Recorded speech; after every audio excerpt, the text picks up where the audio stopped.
welcome to another episode of Arcades Anonymous, number 13. I'm going to introduce to you guys a couple people. I'm going to bring out the panel right now. You don't need an introduction from me, but I want to say hi to everybody first.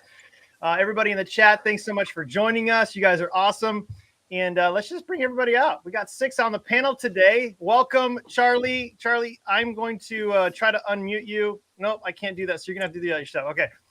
Charlie from Overtime Arcade, not with an S, Overtime Arcade, and Bill from Bill's Retro Gaming Show. Welcome, you guys. Thanks for joining us. Thanks for having us. Yeah, absolutely. Thank you. I'm excited. So first things first, let's get introductions kind of out of the way before we get into our content, which I'm really excited. We're going to be talking about a lot of racing cabs. We're going to be talking about some NES stuff, some Sega Genesis stuff. But for now, I want to hear from Charlie. What is it? What do you do on YouTube? What is your channel about? What are you about? Where are you from? Stuff like that. So why don't you give us a little introduction? Yeah, thanks, Dan, and thanks everybody for having me. So I'm Charlie from Overtime Arcade on YouTube. My YouTube channel is all about repairing and restoring, classic, vintage, coin-operated arcade games of the 80s and 90s and some earlier sometimes. The worse condition they are, the better they are to me. I often get these things for free or next to nothing because they've been, sitting out in the rain for a couple of months or in the bottom of a basement or a warehouse for decades. And I like putting them back together step by step. I like repairing all the old electronics, old CRT monitors, doing all the cabinet work. And if you love seeing the classics come back to life, stop by my channel sometimes. And I'm in Northern Virginia, about an hour outside of DC. Nice. Yeah, I stumbled across your channel because She-Line was recommending it, and I just do everything that She-Line tells me to do. So, don't we all? Yeah, right. And just like you, Dan, she kind of straddles the line, 3/4 scale home arcades and classic stuff. And I know you've been working on that Street Fighter, which looks amazing. So love it all. Yeah. I'm going to be calling you soon because there's a power issue right now. I might have to get a new power component to it. Though. Oh, those are easy stuff. Okay, Bill, tell us a little bit about you and what you're doing on your channel, things like that. Well, I try to cover a pretty much wide spectrum of games, especially, retro gaming, whether it's arcade games, home arcade, console games, just kind of gaming in general. I get into a little bit of collectibles and pop culture as well, especially anything related to gaming, comics, anime, all that kind of good stuff. So, I try to keep it fun. And if you haven't subscribed, please do. Yeah. And awesome. and by the way, let me just say one thing too about Charlie over here, Overtime Arcade. You're like, what, less than 50 away from 1,000, I think. So guys, let's get him over 1,000. He's like right there.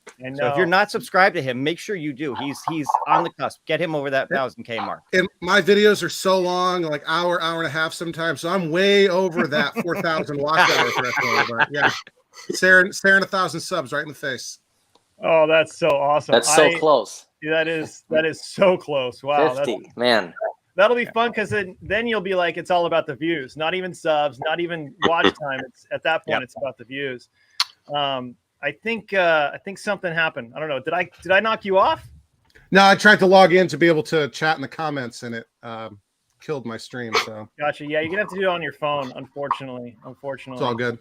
Well, welcome you guys. I'm super stoked. Bill, I met you the first time I think officially was last week when I was on Game Time, and appreciated you there. And not so much Steve. I don't really appreciate Steve, but I do appreciate you. It was nice to have. We just tolerate him. He's got the equipment, so we gotta let him do his thing. That dude is awesome. So, Charlie, I don't know if you know Steve from the Tech Buzz, but if you don't, you got to get to know that guy. He's incredible. Yeah, nice. Being. Yeah, he's a good Very guy. Cool. All right, so real quick, Charlie, since you're working on a new joust cabinet right now, right? It's a 40-year-old joust, but it's new to me. Yeah. And in fact, I was just out in the garage. That's why I was late joining the backstage. So I'm in the home stretch of a complete deconversion and restoration of an original Williams Joust arcade machine. When I got this late last year, it had been converted, probably 20 years ago to an SNK Street Smart, which is not a particularly good game. Been converted to JAMA, but the bones of the cabinet were still good. It had a decent K4900 original CRT monitor, and I started assembling the parts piece by piece. Got a board set put together, got that working again. Rebuilt the monitor, got that working again. Got a reproduction wiring harness.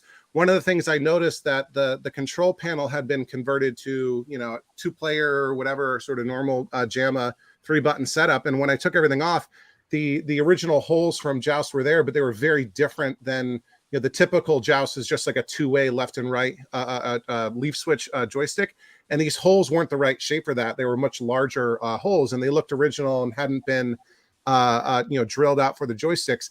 Turns out that this was a relatively rare variant of the original Joust that had optical joysticks, right?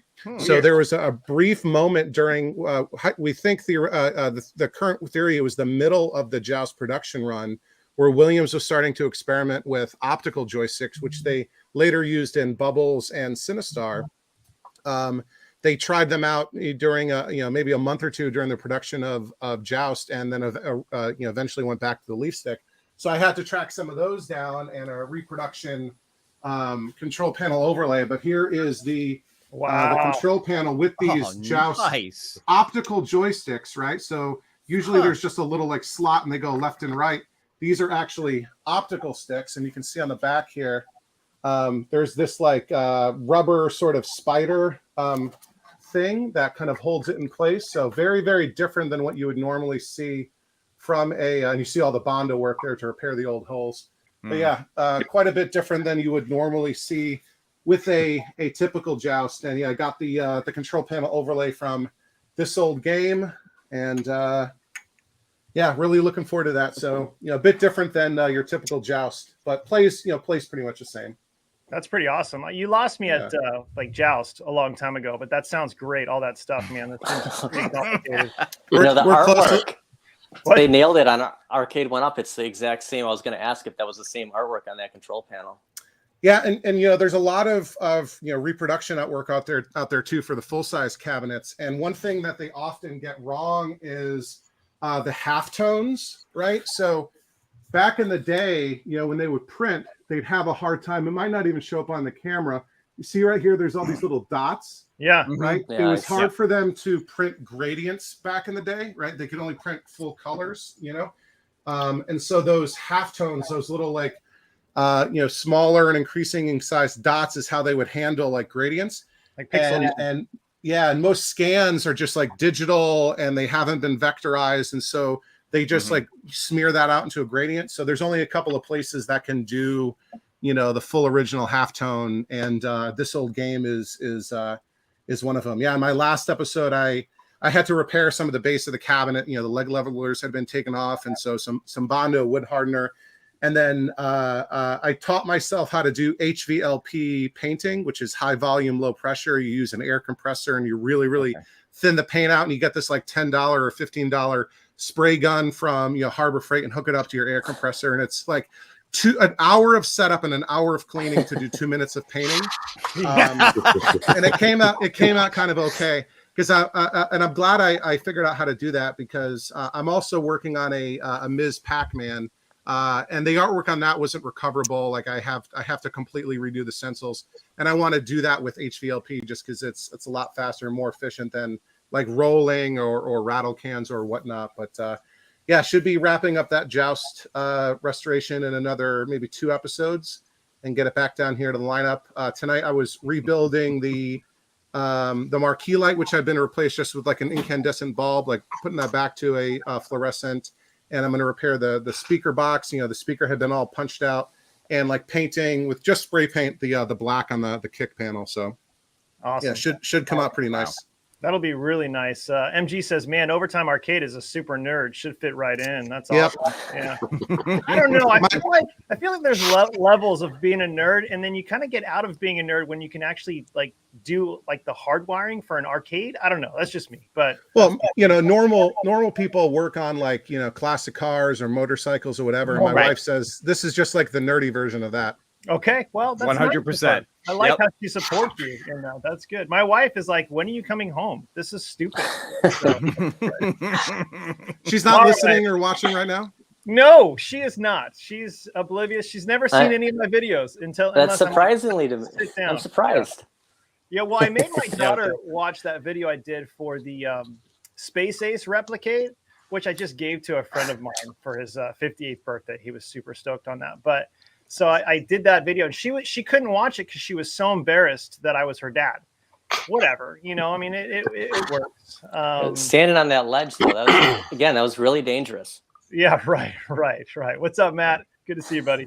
Yeah, okay. usually the few times I tried to show my wife, she usually rolls her eyes, and the kids just say, "God, Dad, you're so cringe." Yeah, it's so cringe. Yeah, It's so true. So cringe. So true. It's a common reaction. Yeah, no cap. No cap. You want to show Yeah. them this, so it's like it's important to just watch this, please.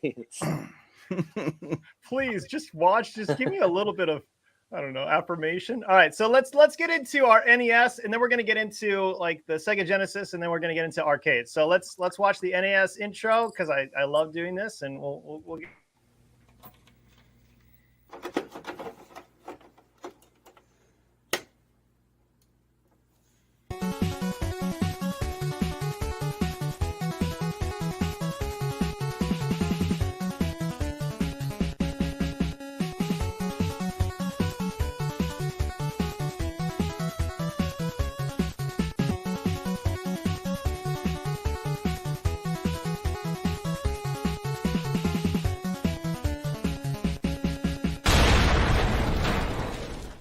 Nice. Always nice. All right. So what game are you introducing to us tonight? I think tonight we're going to talk about DuckTales, one of the all-time greats. All right. Can you sing the actual DuckTales song? Nice. Look at that. Oh, he was prepared or something. Wow. Nice. I don't even have mine out. I I feel like bad. that. Real quick, I like what Goofy says. Nice. Bill is here. Finally some talent on the show. Thanks, Goofy. I Can't appreciate argue with that. it. Yeah. I like how Bill doesn't deny it. He It's just all laughs. down. It's all downhill from here. Are you kidding me? Yeah. Oh, that's hilarious. All right. So fine. what city does Scrooge McDuck live in? What's the name of the town? I know that answer. Isn't that Let Duck- somebody else answer that one. Duckville. Duckburg. Duckburg. Duckburg is correct. Duckville. Yeah, Dan must not have been, and I was surprised to hear that you never played DuckTales either. I watched the show. I was singing. I'm like, Duckburg. Oh, man. Duckburg. Duckville. Duckburg. Duckville that was does a sound fail. better than Duckburg, but Maybe Oh, Darkwing Duck man. lives in Duckville. I don't know. Yeah. let's get dangerous. That's another one. That's another one we'll cover for another day. But yeah, DuckTales, if you looked on any list of the top 10, 15 games on the NES, I think DuckTales is probably going to land on almost all of them. Mhm. And yeah, it's that good. I mean, it's a Capcom game, and Capcom was heavy hitters back in the NES day. DuckTales was the highest selling Capcom game on the system. Really? That beats out the likes of all the Mega Man games, Mighty Final Fight, Ghosts and Goblins. Yeah, DuckTales outsold all of them. And honestly, if I had to show a person one single game on the NES that pretty much showcased what its capabilities were, DuckTales would probably be on the short list. It's that good. I mean, the graphics are amazing. It's got a very recognizable license. The background and the character sprites are real vibrant. The soundtrack is amazing. I don't know if you guys know anything about the soundtrack, but it's highly regarded as one of the best on the system. Actually, I think you could just put the game on and Yeah, leave the you just- title on and just listen to That's it. Yeah, the theme really. I song mean- play. You don't even have to play the game. they just knocked it out of the park with that game. And it was obviously based on the cartoon show, Let's show some gameplay, Mike, and unmute All right. the mic so you can talk over it, okay? Because I can't unmute you when I play this. So why don't you? DuckTales for the NES. Now, if any of you have played this game, you know exactly what I'm talking about. The gameplay is fantastic. The graphics are great. I mean, the soundtrack for the game is absolutely one of, if not the best on the system. And I would think definitely deserves to be in the conversation for the #1 spot. If you haven't played DuckTales, I recommend finding a way to play it. A few years back, there was a remastered version where they brought all the voice actors back from the original cartoon show and redid this game for the newer consoles, updated graphics and updated sound and all that. But yeah, this one here lives up to the hype, no doubt about it. It's fantastic. This is one of those games that I always find myself going back to because it is a lot of fun. So check out DuckTales. Wouldn't exactly call this an obscure game. I had this one as a kid. I did not, but I did play this a lot, and I'm very upset because I was a big DuckTales fan back in the day. So that's right, there are like diamonds and jewels and everything like that that appear in the random. You use your cane as a pogo stick. It's pretty much your main form of attack. Yep, and if you push yourself against like chests that's and right. stuff, You can use it as like a golf club. Yep, schwack it. Yeah, this is definitely a top 20 game in my opinion. Maybe even top 15. Yeah, I mean I've never sat and made my list, but this would Yeah, be neither have I. This would be up yeah, there. You can't do that. But yeah, on my short list off the top of my head.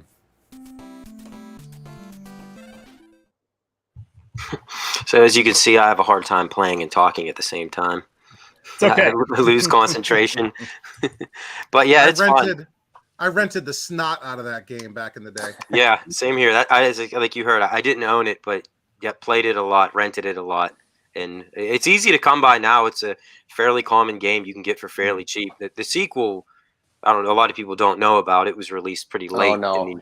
What's he got there? What are we looking at? DuckTales. That's an expensive game. Now, Yeah. it's less expensive when you buy it and the label's been destroyed. But that still, is it's the a- original. Yeah, that it's is probably about DuckTales too. $150, $200 game right there. Why is Easily. DuckTales 2 so much more? No. It's just It a was late so much release. later. Yeah, it's just a late release, probably 92, 93, and everybody moved on to the Super Nintendo by that point. But yeah, and you heard me mention real quick, if I can, about the remastered version. I don't know if any of you guys have ever played that. That's came out for the within, I don't know, the last 5 or 6 years for the newer platforms. For the Switch? Yeah, I think it's for the Switch, PlayStation, Xbox. It's for all of them. And they basically took that game and injected it with steroids. I mean, it's amazing. They brought back all the original voice actors from the cartoon show. Oh, really? Yeah. And if I'm not mistaken, the guy who played Scrooge McDuck might have died shortly after that. So that may be his last acting job. But yeah, it's super fun. If you can't play the NES version, I recommend checking out the remastered because it's just as good. Gotcha. Okay. Yep. So DuckTales. Yeah, good. All right. That's good, man. I've never heard of DuckTales. What's going on, B? It's good to see you in here. Excuse me. Easy for me to say. I never played that game when I was younger, and I still haven't played that game, but it looks like it's a lot of fun. And I mean, the processing power for Nintendo isn't exactly the highest, right? Because it was so new and it was one of the first ones. Yeah. There we go. I mean, I just you have to start it with a hand crank. Yeah. I mean, Who needs more than 8 bits? What Exactly. Who needs more than 8 bits? Yeah, I mean, you don't always need more than 8 bits, but here, let me do this.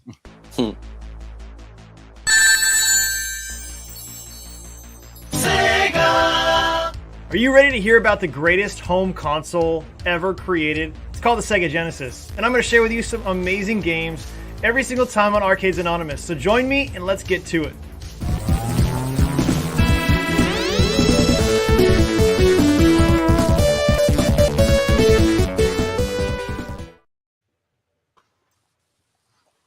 That's all I'm going to say. I just need to play that, and But Nintendo don't, huh?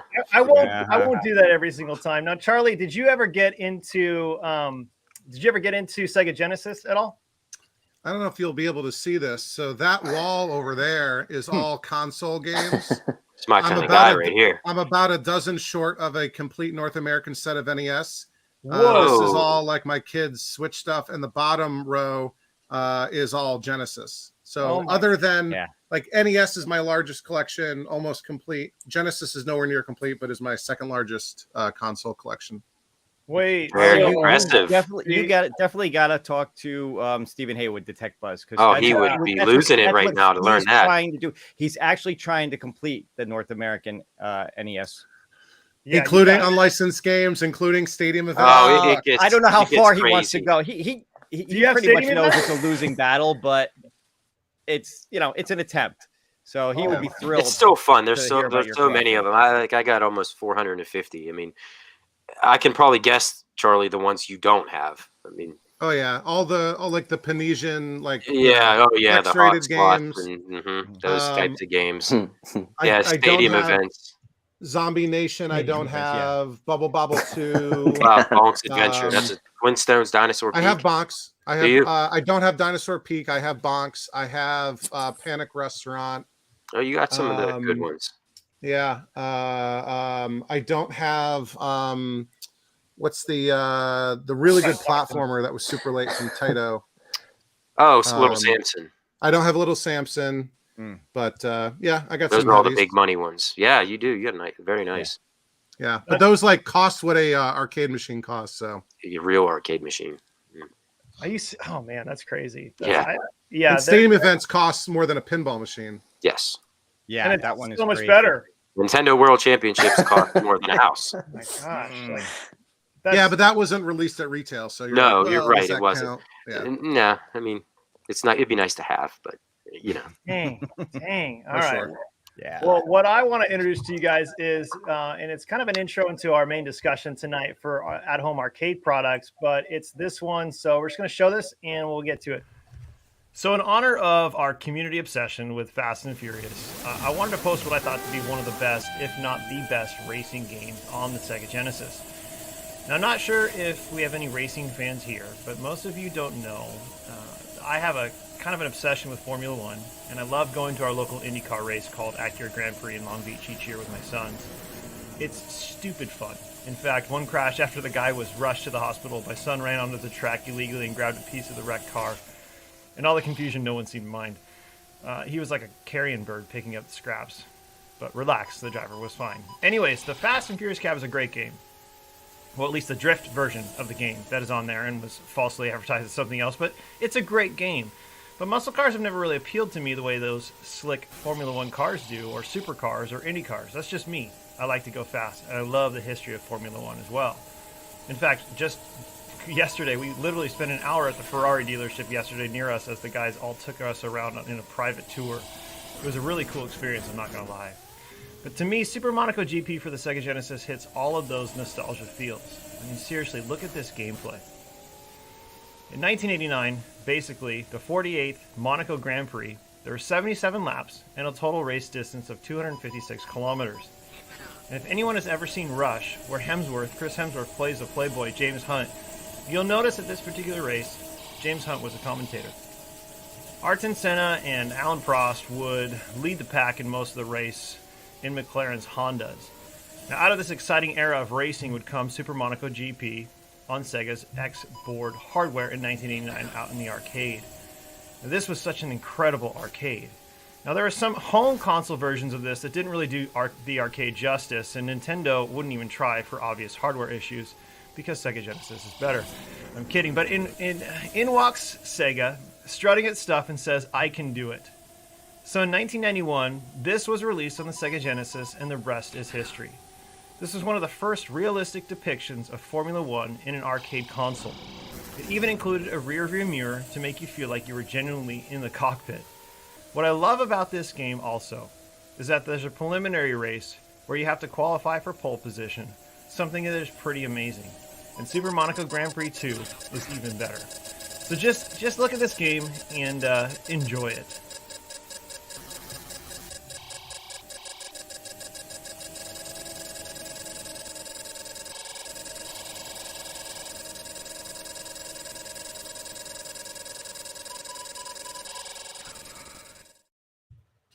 Yeah, these games on the Sega Genesis for the racing games, I mean, when you compare it, it's funny. B says, "Oh, RC Pro-Am is so much better."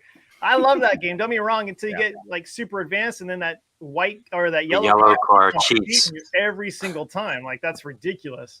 I never got far enough on this one, but I love these kind of first person. So like whenever you guys play, like maybe like the video games that are out now, like Forza or Gran Turismo, do you guys have it where you're viewing the car, or are you actually inside the cockpit? No, I always want to be the way behind. Yeah. It's easier that way, but I love being like in the cockpit. Like I would be interested in the chat, like of what you guys think. If you like being in the cockpit versus being outside of the car, just type in cockpit or car. And I think it would be, it's pretty, it's a lot more difficult when you're inside, but you definitely get more of that experience. And so now with the newer games, I have like the rig set up with the wheel and the pedals and the shifter. I'm that big of a nerd, and we play Forza all the time, and I just love it. I absolutely love it. In fact, Gamer Garage, like you Garage Gamer, you want to face me, but as soon as I get to the 50% level on Forza 2, then we'll play Forza 5 because I bought that already. Call for me. Nice. Yes. Is that Nice. is Of course. mine's a little, yeah, okay. Manual. All right, I got the manual. Come on. Of course I got the manual. All right, that's good. You win. That's fine. I got the manual too. I don't have the hang tab though. I don't have the hang tab. You know, mine's off also. That's interesting. Yeah, mine was ripped off too. But I gotta say, in terms of like the driving games, so you were saying being in the cockpit, one thing I would love to try, if I had the setup for it, is the new Gran Turismo on the PS5 with the VR. Yes, I heard that's got to be intense. That's incredible. I'm sure. Yeah, that's really got to feel like you're right in there. And that's really what you always wanted as a kid, right? I mean, Jesse, did you ever play any racing games? You've been kind of quiet this whole time. I want to hear your deep, melodic, amazing voice here. Did you play? Well, okay. So we're going to start with you, Jesse. We're going to start with you. Okay. So I want to ask the panel what your favorite arcade racing games of all time are. So we're going to start with you. So why don't you lead us off on that? In the arcades, the number one I think I went to the most was Outrun being the first, Pole Position being the second, and Road Blasters being the third. Those are the ones that I remember really. Yeah. And being that you guys were talking about this, I was wondering, when you guys went into the arcade, did you guys seem to go more to racers, shooters, or just generic arcade games? Did you find yourselves going to one or more first, or more so in the arcade? I always went to the beat 'em ups, mainly because that was my age. Turtles, X-Men, Simpsons. Totally. Those were the big things at the time. Golden Axe. Yes, another one, Golden Axe. I think because they were easier. You just went in, and I mean, for I always stunk at racing games as a kid.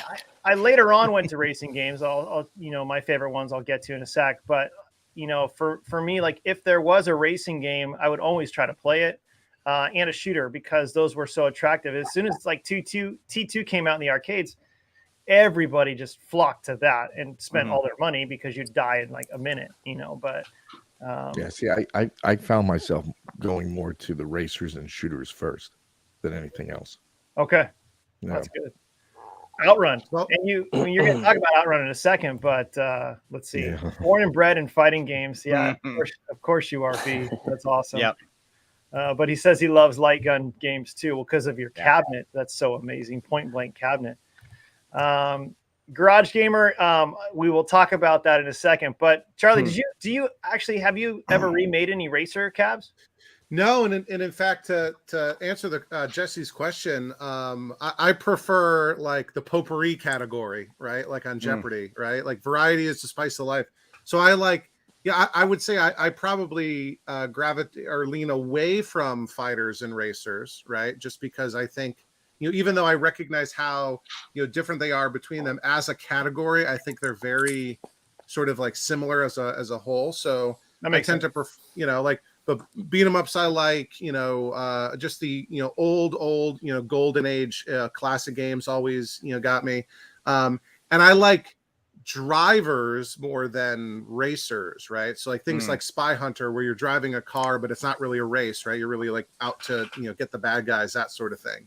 But I could, I'll talk about my favorite games in a minute. But if I found, there's a couple that if I found, for a good price, I would definitely hop on and rebuild for sure. Yeah, that's awesome. Well, why don't you give us your top 3? Is that okay? Yeah, sure.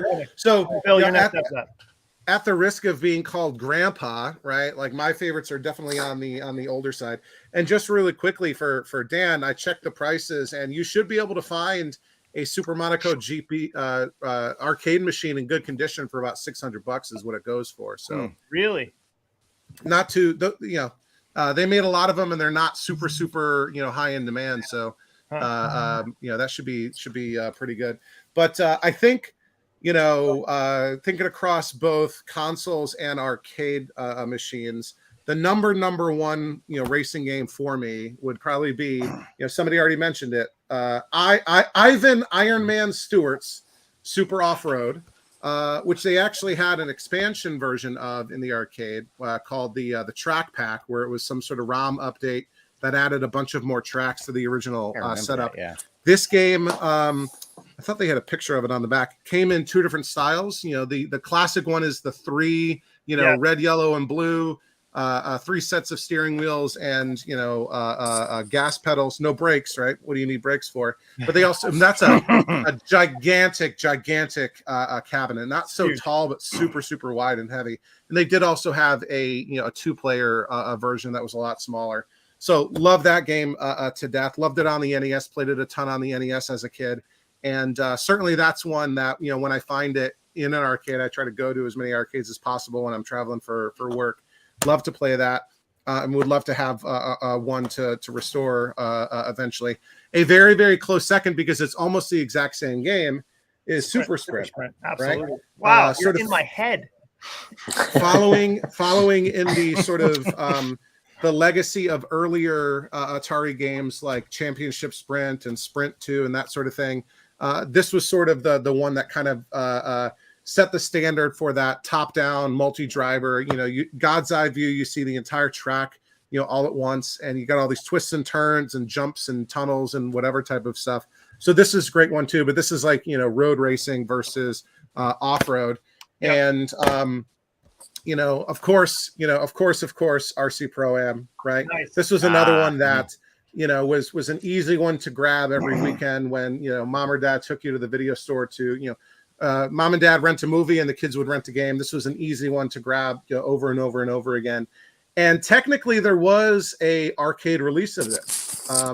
And it's for over here, the Play Choice 10, which I don't actually have turned on. Track mode is way too loud. Yeah. And they did release, and it, Play Choice 10 is almost basically an NES for like an arcade version of the NES, and instead of paying for lives, you're paying for minutes of gameplay. And it's got interchangeable cartridges. You can have at least up to 10 per machine. And I've got about half of the games that were released for the Play Choice 10. I like to change it up quite a bit, but I don't have RC Pro-Am because that's a relatively pricey one. I think it's worth like $250 or $300, which is especially when a NES copy is like what, 10 or 15, right? Yeah. It's hard to, and it's literally like the ROMs I think are virtually identical. And just in case my kids are watching, honorary mention, Mario Kart, basically, any of them. 8 Deluxe is great. Who doesn't love Mario Kart? Mario Kart 64 is great. My kids don't like the original one because it's not true 3. So. Yeah, but I enjoy them. Those are all good, especially man. when you're playing with somebody else, playing with a friend. So real quick, before we get to Bill's top 3, what is that, a cartridge based for the player's choice? Do you actually have to buy the kind of like an SNK or like a Neo Geo cabinet? Yeah, let me actually show you. I've got a shoebox over here with a bunch in here, and they sort of look like this. Right? There's a couple different size form factors for them, but there's a like a pin connector, and they plug into a motherboard. And they've got, ROMs, game ROMs on them. And one of these is like a, I don't know, some kind of PPU chip or something, I think. But so, after Nintendo kind of stopped making dedicated machines, first they had the Versus, right, which would have, 2 monitors, and, there was usually 2 games on each board. And those are interchangeable. But the way you would change it is with, removing ROM chips and, often with a flathead screwdriver or whatever, but you're always risking breaking things. So after they sort of ended the Versus cabinet series, they came out with the Play Choice 10, which is like the Versus was already based on the NES or the Famicom hardware, but the Play Choice 10 is almost exactly an NES, with some additional circuits to like switch between games and handle like coining up and that sort of thing. But yeah, those little cards are almost like the insides of an NES cart. You open up the machine, pull out the motherboard, pull out the cards by hand. You can put new ones in, pop it back in. It auto populates itself onto the menu. You're done. That's pretty nice. That's pretty clean. And I got this. $250 for the whole thing. Okay, 2 monitors, working. The monitors need a cap kit. What? I'm going to do a video, and I'm going to do a video soon where I talk about the awesome deals that I get. Right, it's a combination of just hitting refresh on Facebook Marketplace a couple times a day. Having your your story ready to go. Like once you see something you want, you reach out to the seller, say, hey, I'll take it. When can I pick it up? Cash in hand. Right, and sometimes you miss out. Right, like I missed out on a working Smash TV for $200 a couple weeks ago. But I've edited the video. It'll be out on Sunday. I got a working Asteroids Cabaret. Yeah, for $100. I saw that, dude. You tried to make that in the back of your truck. That was crazy. And everyone's like, "Oh, Asteroids, who cares?" That's huge. The Asteroids Cabaret is super rare. They made something like 60,000 asteroids, uprights, and 15,000 cocktails. Atari only made 600 of the Cabaret, which is like the little teeny tiny one, kind of like my Tempest back here, which is, I don't necessarily advertise this. I have a couple of arcade one-ups. I have the first gen Star Wars. The Atari Cabaret is smaller than the arcade one-up Star Wars on the Riser. It is tiny. Is it in good condition? I mean, what was it? No, it's working. It's working.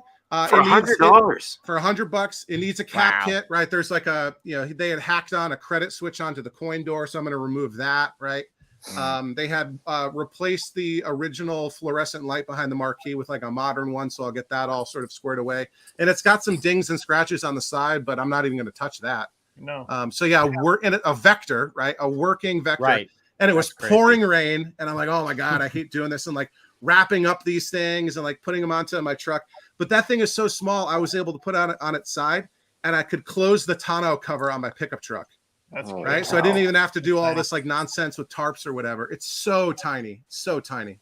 Yeah, you're kind of excited about that. I could tell real quick. I was working on that a little bit this week. Charlie, SIF Racing says Final Lap was awesome in the arcade. One of the first 2-player dual screen racing cabinets. Do you remember Final Lap? I do. I want to check the date of that though. 87. Yeah, it was a 2-screen sit-down connected one. That's pretty cool. JAMA Namco System 2. I'm just on CLOV, the killer list of video games. It's basically IMDb for movies or IPDB for pinballs. It's CLOV for arcade machines, KLOV, killer list of video games. And I've definitely played this. Very, very cool. That's awesome. That's awesome. I haven't seen SIF in the chat before, so I want to definitely call you out. Thanks for joining us, man. All right, so Bill, give me your top 3 racing games of all time. Let's hear them. All right, so I know we were talking a little bit about the show, and I forget who it was, but somebody mentioned one of mine, and for sure it's the Burnout series. Nice. Absolutely love the Burnout series. One of the things that always got me about that was that crash mechanic in the game. Because if you think about it, even today with a lot of games, take a look at Fast and Furious, you can't show crashing in these games because the car makers who license them don't want you crashing up their cars. Yeah, that's so you make a game with a bunch of fake cars in it and you crash the crap out of them, and it's a hell of a lot of fun. Oh, totally. So it had that bullet time, right, where it's low. Yeah, it would show the different angles. So like, cool. You would try. I would try over and over again, all different ways to get another car to crash, just so it would do that camera pin and slow down. The first 3 games are so great. Yeah, those were great for sure. That's cool. Good call. In the arcades, one that I love is Stun Runner. Stun Runner. Stun Runner is a great game. I forgot about that. Yeah. All right, so I was originally going to have another game on here, but it was more of a driving game than a racing game called Hard Driving. I don't know if anybody remembers that one. Absolutely. That was like one of the right? first. That was one of the first polygonal driving games in the Sega arcade, Genesis too. and it was like ridiculously hard. I mean, you could basically play that game for like 30 seconds, you'd crash and be done.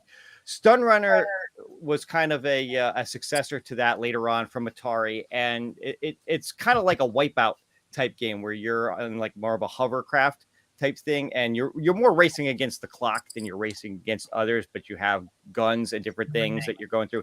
It's another polygonal shooter. It's a lot of fun. I know they've released it. I don't know which systems they released it for. I know it's come out on a few over the years, but the arcade is fantastic. So if you ever see, I know it's one that I always like gravitated to if I ever went to an arcade because it was unique in terms of a racer. B says it's hard. It's hard. Hard driving is hard. Oh, it's well, and emulating it is hard too. It's ridiculously difficult to emulate. And then the third one, I know, Charlie, you mentioned RC Program. Another one that I absolutely loved, going all the way back to the NES, Micro Machines. Nice. That's an uncommon one. Yeah, Micro Machines was a super fun racing game, so different. And what was cool, what I always thought was cool about that is you had all kinds of different racing. You had boats, you had cars, you had like planes and different things. And I mean, like, how fun of a concept to be racing your little cars on the breakfast table. Yeah, you're on like kitchen table and counter and stuff. You know, and it was just such a different kind of racing game, but hours and hours of fun. My brother and I used to play that one over and over again with each other. Love that one. Okay, question from Rexer real quick. Who knows Stalker in the arcade? Tom Cruise does, but that's a deep movie cut for who knows it. Wait, there you go. There's your Micro Machines. Love that game. And the weirdo. Where are you pulling Well, those this from? is the weirdo. Yeah, Just from the wall. You don't want to know. This is the weirdo Aladdin version, if you're familiar with that, where they made like Aladdin mini cartridges, like compact cartridges. Oh, okay. But this is the regular, I mean, still unlicensed Micro Machines. And all the talk of RC Pro-Am, I had to go grab and flex Number with 2. this one. RC Pro-Am 2. Yeah. I didn't know they made a second one. They did. It's not as good. It's more a lot more expensive. Real quick though, I want to go back to Rex because that's an interesting one. He says this. He said Stalker in the arcade. Did you ever play Stalker in the arcade, Charlie? Do you know what he's talking about? Because I didn't, and I'm not gonna. Let's see. The Balicente one. Yeah, I think it was STOCK, almost like stocking shelves. Yeah, that Stalker.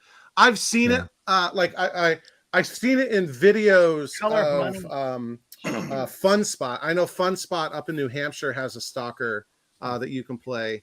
But that was a weirdo Balicente. It was a top down, I think, view, right? Yeah, top down scrolling. Yeah. Right. And so the movie was Color of Money. I was thinking Days of Thunder, but he said the movie. So that was the last time I had ham. Was when the Color of Money was in theaters. Did you say ham? Ham? Yeah. Did I hear that right? Yeah, the last time I ate ham was when the Color of Money was in the theaters. Every time we mention anything, Charlie's going and running to his shelf and pulling something out. Just so you guys know. Like I got Days of Thunder and shrink wrap still. Oh, that's cool, Bill. He's great. He's grabbing some more NES games. I like those. I just don't want you guys to see me in my shorts and chicken legs, but I don't have it boxed. But this is Days of Thunder. Days of Thunder, of course. No one mentioned any IPs at all because he's just going to go run and grab them. That's awesome. I'm kidding. Still trying to play them all. You do amazing work, B. I love my Star Wars cab. Let's see. Google the arcade Stalker. Yeah, for sure. I will. Rexer, do you have that? Is that something that you play? I'd love to hear if you do. Do a short on that. That'd be kind of cool. Because I personally I love racing cabs. It's my favorite. A lot of people don't. It's not their jam, but for me, it's one of my favorite arcade games to play. If there's a racing cab cruising, world or whatever it is, I'm gonna play it, right? And I usually play against my son when we're in the arcades. So, Phil, speaking of Phil, if you guys have not subscribed to Phil's channel yet, please do so because when he reaches 1,000, he's gonna eat a whole ham. He's eating the whole ham. Yeah, I'm gonna eat ham. We're going back to 1986. Dude, why did you stop? Okay, real quick before I hear your top three racing games, why ham? Why did you stop? Okay, at okay, 19? this is You were bad. you're like So my 7 years dad, old. my dad went to go see The Color Money in the theaters.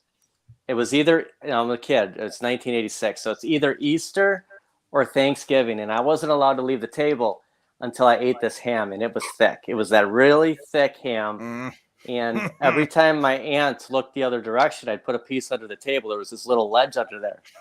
So, 45 minutes probably, got rid of the ham, and I was finally able to leave the table. My dad wasn't there, so he never knew, but that was the last time. It's like split pea soup doesn't count, but that if it's no. Okay. This wasn't the good honey baked ham store ham. Oh, No, I'm it was sorry. it. Oh, jeez. Okay, real quick. Can't do it. John's So gonna go B- get some ham. B now. says- Go get a ham. He's gonna go Yeah. get his Legend of Mystic Ninja. Yeah, exactly. Legend of Mystical Ninja. He's gonna go get it right now. He's like, I got B. If you weren't here earlier, he's got like all but 12 of the NES games for the Yeah, he North puts me American to release. shame. Like it's Yeah. well, you got 440 now. I mean, you have pretty close. Isn't there only like? Yeah, I was going to ask you if 690? you had them all. No. Yeah. Maybe a little more than half, probably. There's almost 750, maybe. You Give or can't take. have the pudding if you don't eat your meat. Sorry. I was, all right, Phil, give us your top racing cabs or games. I pulled this before. This is my favorite racing game of all time. If you've ever played this on the Xbox, wow. What is it? this is a great one. Splashdown. And the soundtrack is awesome. I love this game. For PlayStation 2, it doesn't have the same music, but on Xbox it will play the whole track. But Splashdown, it's a great game. And then you have your Daytona and Cruising. But that, after we talked in the beginning, I thought about it, and that's my favorite racing game, the jet skiing. Wow. Okay. So And they had a Daytona- Splashdown 2 for PlayStation 2. The controls were so much different from PlayStation 2 to Xbox, and I always thought it was easier to play the Xbox, and that's what drew me to that game. All right. Well, here's B. This is Charlie's Closest thing I had, Last Ninja. The Last Ninja. Mystical Ninja. PAL exclusive release doesn't count for trying to stop me. Yeah. Oh wow. Okay. All right. All right. So I like those, Phil. Let's hear it. Let's hear it, Mike. What are yours? All right. So I think all my whatever famous, all the good ones have been picked, but I think I'll maybe think outside the box a little bit. We'll go. How about Star Wars Pod Racer? That's a little bit different, but that's a really good game. I played the crap out of that back in the day. Great. And I'll pick one for the NES, and I probably would have been RC Pro-Am, but how about Rad Racer instead? That's another good one, a classic. Yeah, that's good. And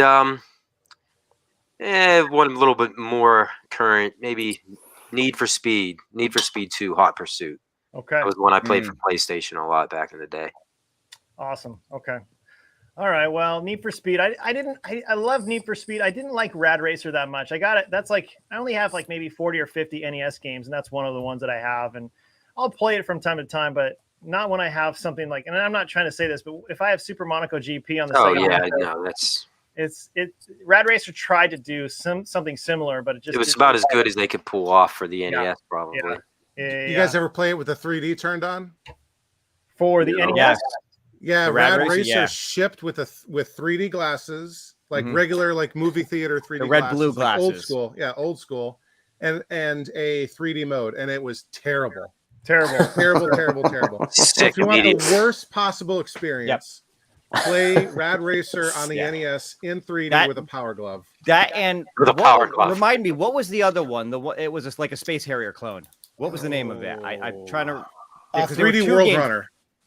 That was it. Yeah. And both of those had that 3D mode, and garbage. Headache after about 30 seconds. They tried.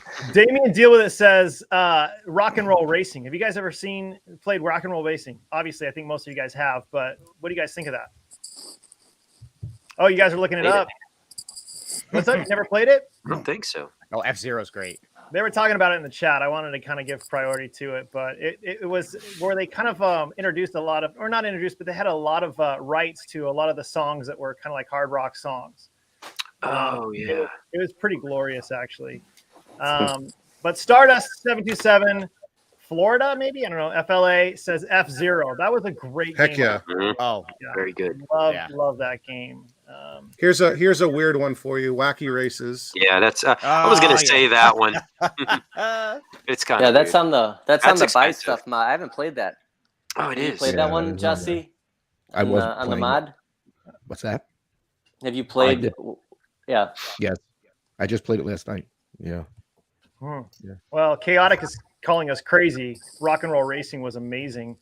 I would say, okay, so for my games, I'm, I like newer racing games because they're more immersive, but my favorite racing game of all time is Ivan Stewart Super Off-Road, mainly because of the nostalgia. And I'm watching G.I. Joel put together an actual 3/4 scale from scratch using Glenn's Retro Show spinners with the wheels and everything like that. So he's building that right now, and it's gorgeous already. But that's easily my favorite. I wouldn't necessarily consider that a racing game, but it kind of is. It was the first game that you could actually upgrade your car, which I love. And Super Sprint I'd put in the same kind of category as that. Sure. And then the other game, there's several, but I love Forza. I love Forza on Xbox One. To me, like this game, I love that too. Yeah. It's amazing. And when you're going 300 miles an hour in like a Venom or or a GTR, it's so much fun. It's crazy. And my kids love it. It's just a crazy fun game. So, and then the other ones are Formula One.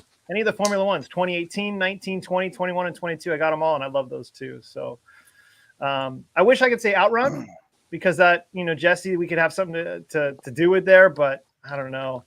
Fun fact that a Super Nintendo games had loading.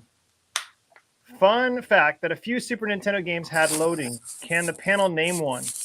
And this doesn't count things like the Satellaview stuff, right? Like BS Legend of Zelda in Japan. That was like over the like satellite or cable service thing. These are North American NTSC means like legit. Yeah. Was Chrono Trigger one of them? Did Chrono? I have no idea. Had loading. I don't know. Maker Mania has the best custom off-road 3/4 scale cab. I've seen that, but I honestly think, Kongs, you're going to see G.I. Joel's cab, and it's literally from scratch. He's not doing anything other than trying to take it and scaling it down, and it got 3 wheels on it. It's gorgeous. G.I. Joel is so talented. We have no idea how talented it is. He's just getting into this industry or this kind of community, and it's crazy. So, no. Damien Dealwith says no, it don't. He has to name one. I'm curious. I think Toxin got it. Toxin says Street Fighter Alpha 2 on SNES. Okay. Huh. Street Fighter 2 on SNES had loading for sure. I don't remember. See, I didn't play SNES that much. I'm not going to lie to you, Damien. I played Sega Genesis mainly. I only had 3 games on the SNES. So, and I'm not trying to say, Phil, that Sega Genesis is better. You couldn't than handle SNES. the I just SNES. want to. Next week we're gonna count how many times you say Sega Genesis. All right, we can have a tally. That's fine.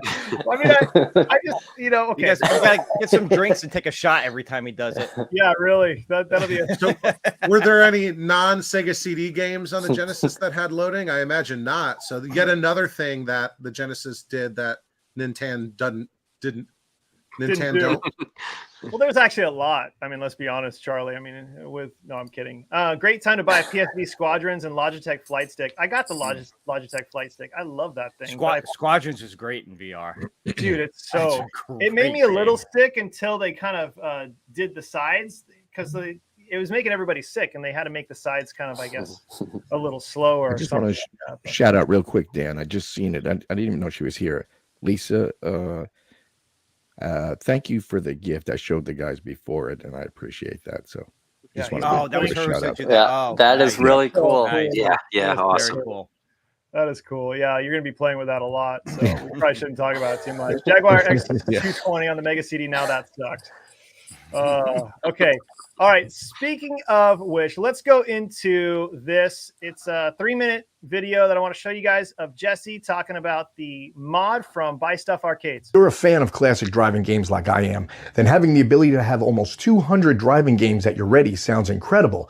Buy Stuff Arcades produced a plug-and-play modding kit for your Arcade 1-Up Ridge Racer or Outrun driving cabinet, purportedly giving you an easy solution to do just that. But is this particular product all what it seems to be? Let's get into it.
Okay, so what are my final thoughts? Well, at first, I could say I was a little disappointed.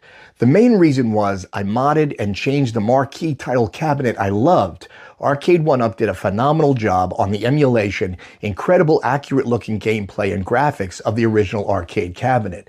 Unfortunately, the replacement version of the original games are a bit of a letdown. There is a noticeable degrade in graphics and emulated gameplay. Also, games that I was extremely excited to be able to play, such as Spy Hunter, Pole Position, and a few others, well, they have really bad MAME ROM versions on the games installed. I really wish better, more accurate versions that are obtainable could be used.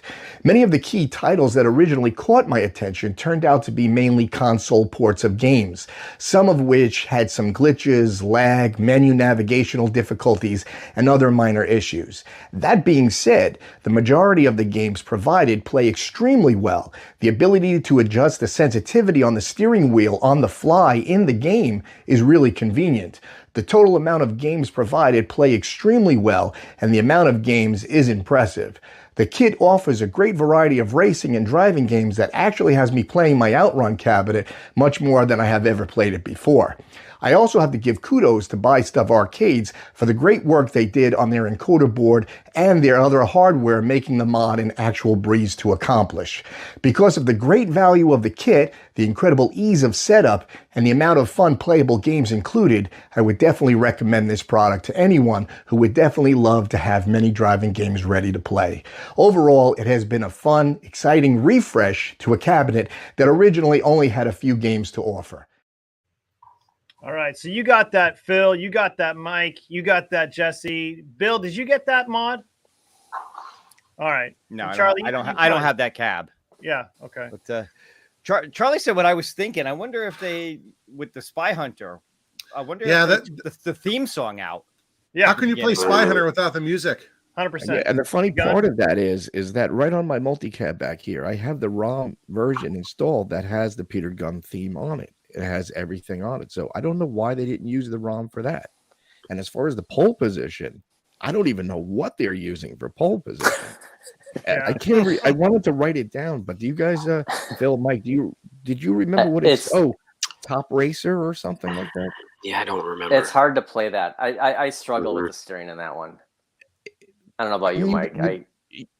Well, you can change the sensitivity of the steering, which I got that dialed in, but I mean, there's no banner at the beginning, and then it comes up as Top Racer, not pole position. And again, I have it on the multi-cabinet, which is exactly the Atari version, 1982, I think it was, or 83, 82, something like that.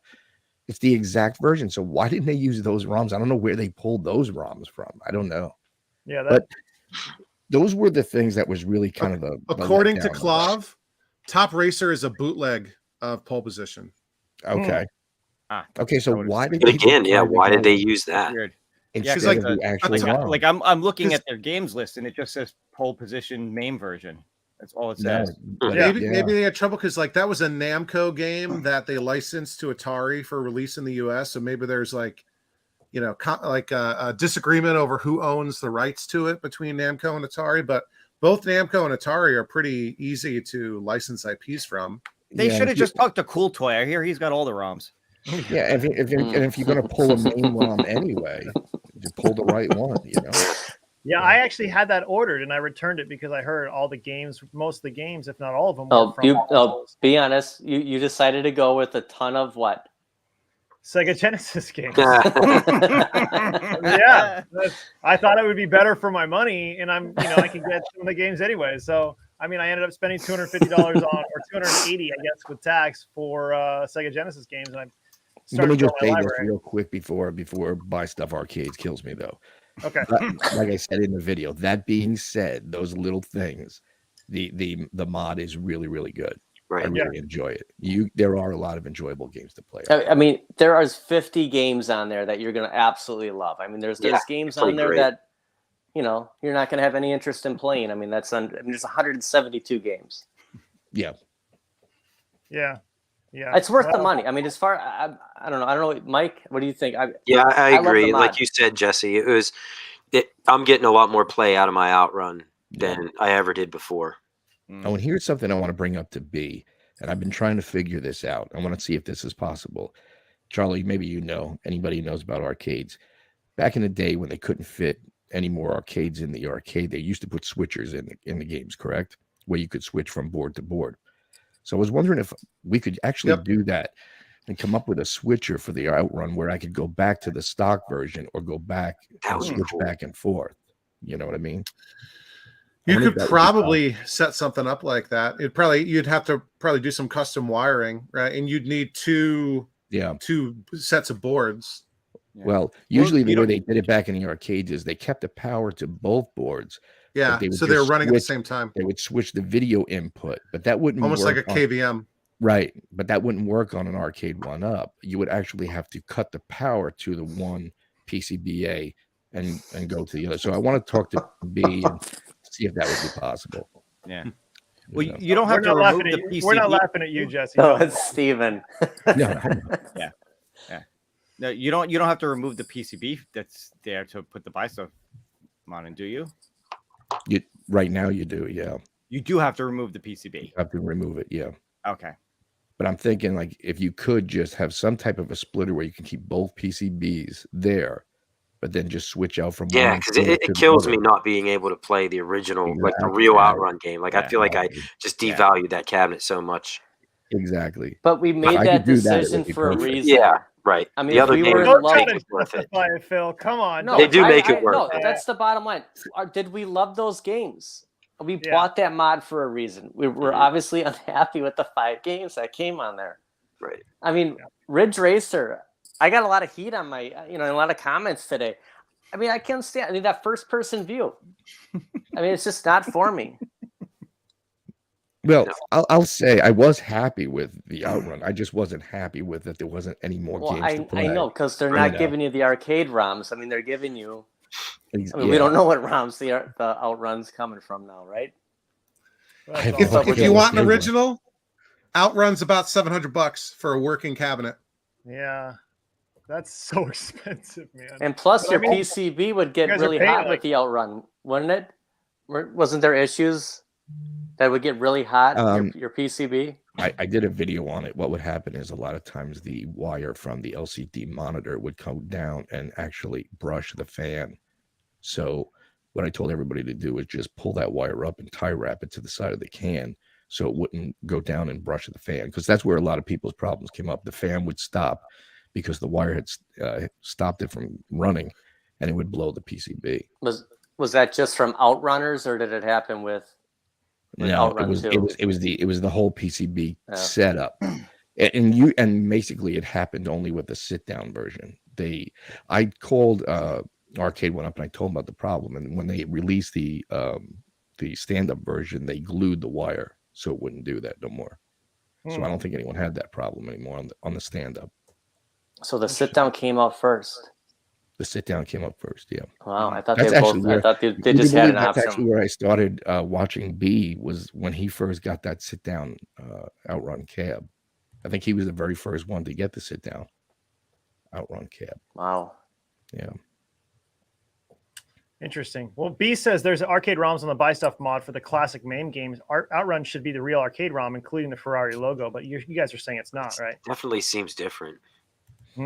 I don't. It could be the same ROM, but the problem is the filter that they put on it was Maybe bad. that's it. It was really bad. So you see the jagged edges on it so Yeah. bad, and plus the sound kind of goes in and out a little bit. Yeah. All right. Well, I don't know. I'm still actually not bummed that I returned it. I think it was the right call for me, but I know a lot of people love the Buy Stuff mod. So hey, hats off to you. And you said it's fairly easy to put together, right? Simple. If you, Yeah. well, Pretty I'll simple. tell you what. I mean, B's tutorial, P-Dub's tutorial.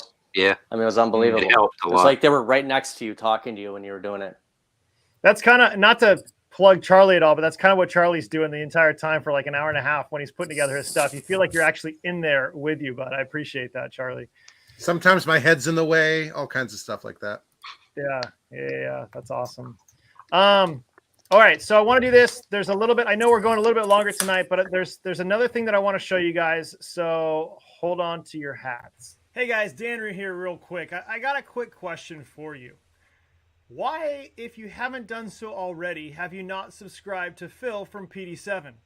Now, I get maybe the people that you maybe want to get to it, but Phil's got close to 600 subs, and what we are trying to do is get him up to 1,000 subs. And the reason why is because there's a massive giveaway, bigger than my giveaway, because apparently To Die For, Bobby Vu likes him more, which is fine. I'm not bitter. I'll be going through counseling for it. But really, honestly, why are you not subscribed to Phil?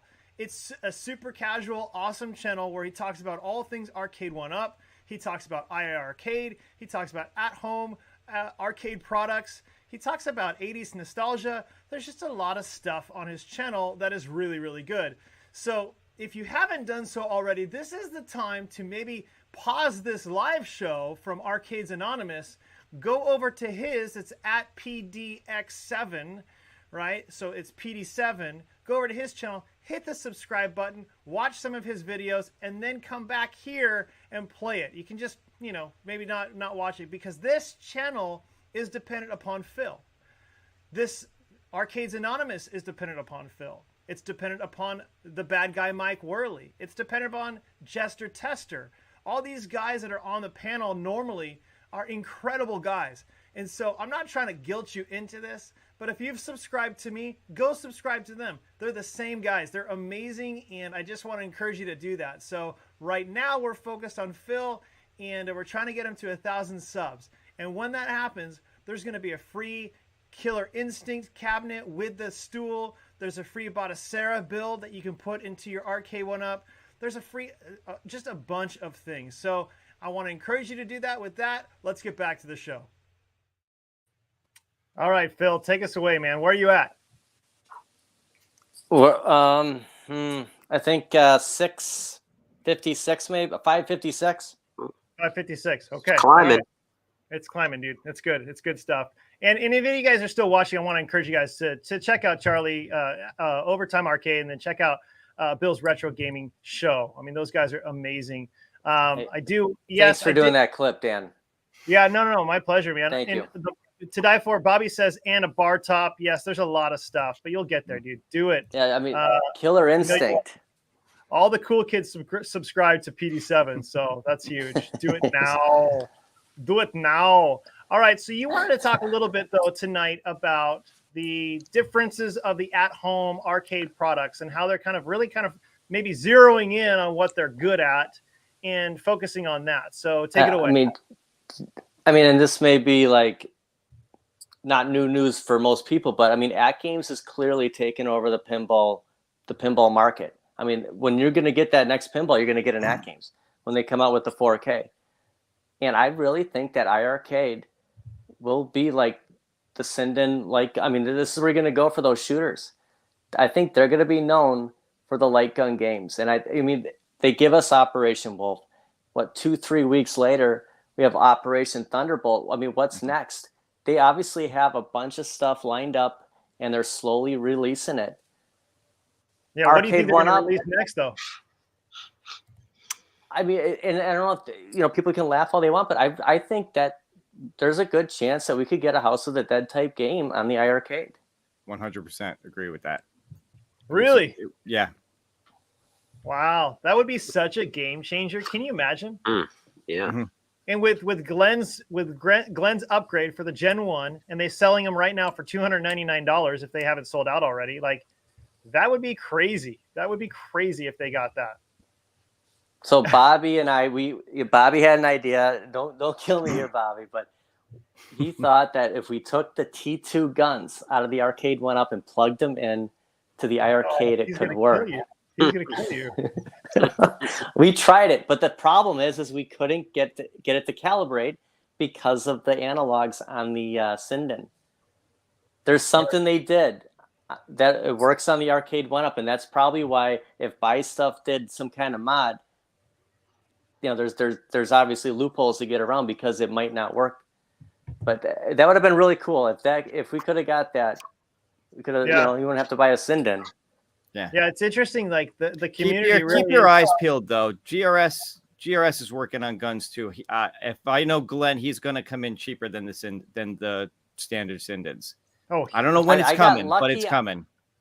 I got lucky on mine. I mean, I got it. I mean, you're not gonna believe this. About 7 days, I was able to get a Sinden, but I know Tim from Arcade Talk waited. I mean, close to a month, and I think he got it today. Yeah. I mean, it's just nothing worse than waiting for something like that. Yeah, I was surprised too. I waited to order mine until they put Operation Wolf on the arcade, but same thing. I expected to wait like 2-3 weeks for it, and I got it in just about a week. So yeah, that's crazy. Yeah. Jesse, do you have an iArcade? Are you planning on getting one? I don't have one right now. No. Yeah, but I am looking into getting one. But jumping off of what Phil was just talking about, I think we were talking about this before too. It would be great if Buy Stuff Arcades actually did a drop-in mod for like Buck Hunter and T2, where you would have every single shooting game on there, and they could just come up with their own, either use a Sinden gun because they use Sinden guns also. So that would be pretty cool if they could do that. You know, that'd be awesome. Sinden Tech on 1UP use different drivers and PC Sinden versions. No mods would work for Arcade 1UP Lite games unless Mystery Encoder releases it. Wouldn't that be something? They won't, but wouldn't that be something? MG says, I got my Sinden guns same day Prime. Yeah, sure you did. Yeah, okay. Jesus. That's pretty glorious, though. That's pretty awesome. We tried. Yeah, we did, and it was all Bobby's idea. I took apart that, and I mean, and he's right. Everything. I mean, the USB is right underneath that control deck. Yeah. And right when I calibrated, and I was recording. Right when I calibrated the Sinden, I said, "Oh shoot! You know, there's not an analog on the T2, but maybe because it works on that screen, it will just, you know, be like a plug and play, right?" Yeah. But yeah, I couldn't get it to work. Well, did you screw it up though from working on your T2, or were you able to put it back? Does it still work? Oh yeah, no problem. Okay. I was more worried about the iArcade. I was like, if I screw up the iArcade, I'm in deep trouble. But I mean, T2, it's more you for couldn't have just done the anything luck. to the arcade. If anything, because with the arcade, you got to plug the Sinden guns into your PC first and update the firmware for the Android driver so it'll work on the arcade. If anything, you would have messed up your guns, not the arcade. Yeah, that would be such a bummer. But yeah. So you actually were more worried for your iArcade than you were for your T2. Yes, because of the potential of the iArcade with the Sinden light gun games. I mean, T2 just sits there. It's more for just nostalgia. It's got Schwarzenegger all over it. That brings up a good point, though. Pound for pound, would you say any given Arcade 1UP cabinet, like your favorite Arcade 1UP cabinet, do you like that as much as your iArcade cabinet? No, nothing's gonna ever top X-Men.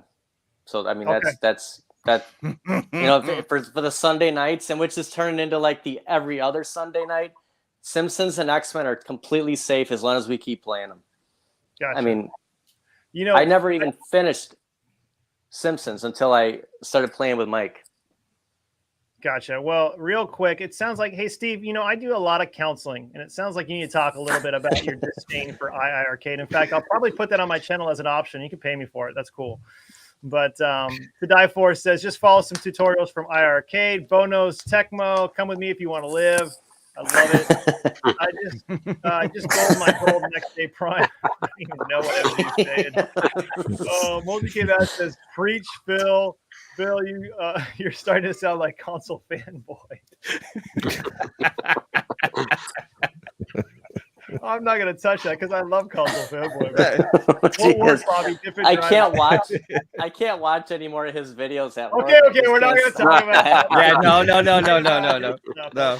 He's doing what he's doing. He is funny. I'll give him that. He's funny. That's for darn sure. So talented. He's a very talented guy. All right. So, I mean, I don't know if you guys need to get going. Please, I mean, Charlie, I know we said an hour and it's been beyond an hour, but I did want to kind of talk about you. Like, feel free to stay, or you're like, I'm out. But the new. I'm good, brother. My kids are asleep. I'm good. Okay, sweet. So the new trailer for Flash. All right. Versus the Marvel movies that are coming out, like Guardians of the Galaxy 3. Now, I haven't seen that, so I don't want any spoilers in the chat. But what are your guys' thoughts on the difference now between these two franchises? Because I'm kind of over Marvel. I was super excited for the longest time, and now I'm kind of like, maybe I'll just like, I didn't watch the second Black Panther. I didn't, in the theaters. I've watched them when they came in released on Disney Plus or HBO Max or something like that. So I'm interested to hear you guys' take. Are you excited to see any of the new movies from Marvel still? Or old man Michael Keaton as old man Batman. Yes. But it's the Flashpoint story. I mean, that's the exciting thing. Right. This is going to reset everything. Okay, so you are excited for the Flash, but you're not excited for the Marvel movies. Is that what you're saying? Well, I mean, DC has just laid an egg for how long now? I mean, this is finally they're going to get something right. You didn't finally like the going other to happen. I actually really enjoyed what they've done. Every single movie except maybe Green Lantern. Like I nerd out with DC. I love. They DC. screwed up Justice League. I mean, you took the greatest heroes on the planet. And they rushed it too much. Yeah, that was the problem. The Snyder cut of Justice League is for sure the better. So much better. It is. Better movie. Yeah. 100%. I mean, I'm so stoked for the new to see Michael Keaton, especially when Flash, like the character of Flash goes, like the sub character goes, "Who is that?" And Michael Keaton, like he kind of looks away for a second. He goes, he's like, "Yeah, I know, I'm Batman."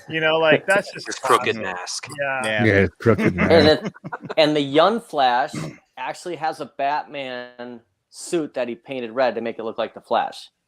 Really? And I found that toy line at Target. Like you can totally see in the previews, it's got that Michael Keaton where the bat logo's right here, and it's all red, and his mask has a little evidence of those ears on the cowl. Interesting. So he might be the Flash from that 1989, dimension or realm, Snyder Cut, Toxin says, no, Justice League Snyder Cut is legit. And I 100% agree. I love it. So I don't know. I love those. Stupid Fat Hobbit says, after seeing John Wick 4, I no longer care for any superhero movie ever again. It was original and blew my mind. Did you guys ever see The Wick? Any of the Wick movies? Yeah. I saw the first one. I haven't seen the new one yet, but the first three are great. Yeah, I've seen them all. They're actually pretty good. T2 is my favorite pin. Adam's Family is good too. It's next to my T2. Yeah, those are great pins. 4 hours later. Snyder Cut. But still. Yeah. Dark Side. Oh, that's awesome. They didn't show Dark Side in the regular Justice League.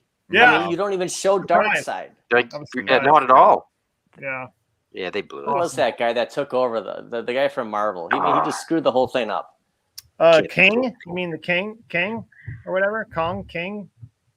Is that who you're talking about? That guy? You mean he was from the Avengers. He was like the sidekick to. Oh right. You mean the equivalent Josh Whedon or something? Yeah, the equivalent Whedon, of Kathleen Kennedy in Star Wars? Yeah. Yeah. Don't mention that name. Good comparison. Sorry. Joss Whedon did Firefly. Joss Whedon. Yeah, he did. He did do Firefly. He also did Lost. Firefly. No, he didn't do Lost. I'm sorry. No, he didn't do. No. Yeah. I think he No, got to start don't you- writing for Roseanne, like sitcom. I Really? think that's where Joss Whedon got his first writing credit. That's pretty awesome. Oh, he had Roseanne. some great stuff back in the day. You look at like Buffy, Firefly. Those were all Yep. great. But yeah, his stuff's gotten very generic. It feels like lately. MG says you like Cocoon, pretty sweet movie about old gamers. Yeah, I'm not sure if it's about old gamers, but No. it's pretty, There might be a game in it, maybe. yeah, that's not a movie I've even thought about for decades. I'm not gonna lie to you. Kang is done since that actor. There's a sequel too. There's a Cocoon. I haven't Cocoon heard that in too. years. Yes. Yeah. Come on, Dan. Don't tell me you have it. Oh, I thought you were about to just go walk and like. He's getting it off the shelf He's like, right now. yeah. let's go get it." Yeah. Cocoon: The Return. Oh, that's glorious. Oh, that's awesome. All right, guys. Well, you know what? I think that's it. We've kind of worn out our welcome, but I appreciate all you guys in the chat who have hung around with us. This has been a huge blast. Huge blessing to have Bill, Retro's Gaming Show. You can come on anytime. Charlie, not you so much because you know too much. You show us all up. Yeah. No, Charlie, you're welcome. Nobody likes to know it all. Yeah. Everybody go subscribe to Overtime Arcade. And he's so close to 1,000. Get him over that mark if you can. Yeah, if thank you. anybody's watching this on rerun, an amazing guy. Go subscribe to Phil, PD7, Mike, the bad guy Worley, Jester Tester, Bill's Retro Gaming Show. You guys are awesome. Thanks so much for joining us. And I think that's it. We'll see you guys You later. know what, Dan? You know what, Yeah. Dan? You're awesome. Okay. You're awesome. Thanks, man. Appreciate it. I needed that. Charlie. Thanks.